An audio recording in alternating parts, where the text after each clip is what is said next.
Болезнь покинула меня. Меня вылечил этот юноша. Ты настоящий лекарь, Ибн Сина.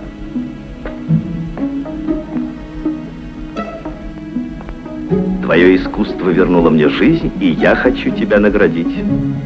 Суть о природе кинематографического искусства сказал, что она не может быть вот в рамках одного государства, одного национальной идентичности существовать.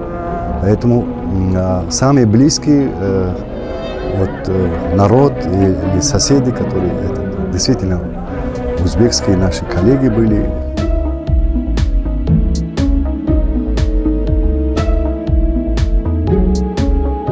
Камиль Ярматов, который начинал здесь, вот первый таджикский фильм снимал на базе таджик-фильма, потом он уехал в Узбекфильм, он стал один из основных режиссеров творческих в Узбекфильме.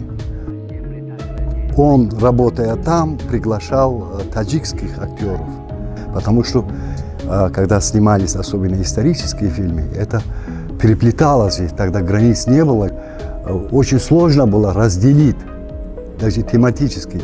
А поскольку у нас почти единые традиции, культура с Узбекистаном, поэтому это и очень естественно было. В 1976 году к нам в театр, в молодежный театр имени Махмуджона Вахидова пригласили прекрасного режиссера из Узбекистана Эргаша Масафоева. И он поставил спектакль Дильшоды Барно. Это поэтесса, знаменитая, известная таджикская поэтесса, роль которую он дал мне. И вот система его работы была абсолютно другой. Над каждым словом работал, над каждым движением. Он не давал сказать ничего неправильно, фальшиво. Когда я приехала в Узбекистан, зашла в молодежный театр, там тоже актеры рассказывали, что с ним очень трудно, но интересно работать. Могу сказать, что как актрису раскрыл меня Эргаш Масафоев.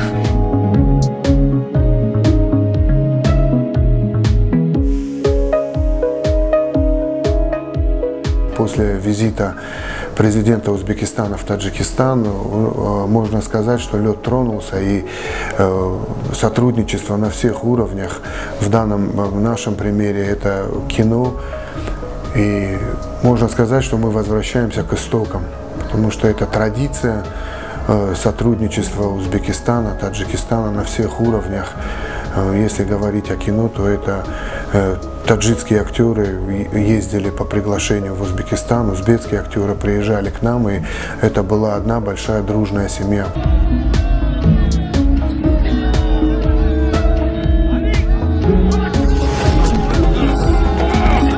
Я приглашен на картину в качестве второго режиссера.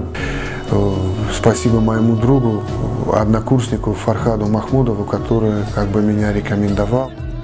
Когда мы учились в институте, мы были таджикская мастерская, а на год младше с нами учились параллельно узбекская мастерская. И я думаю, что мы сейчас все там пересечемся и будем работать, сотрудничать.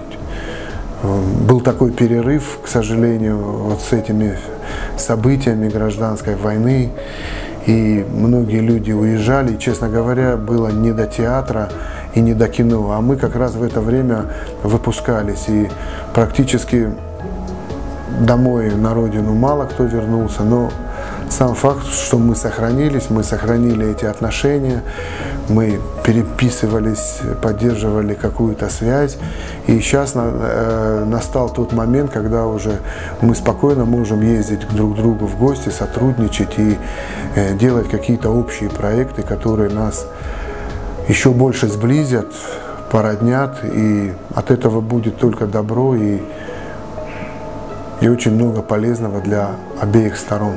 شما ما را نمیشناسید، از یکدیگر خفا ملول نبودیم، جنجال نداشتیم.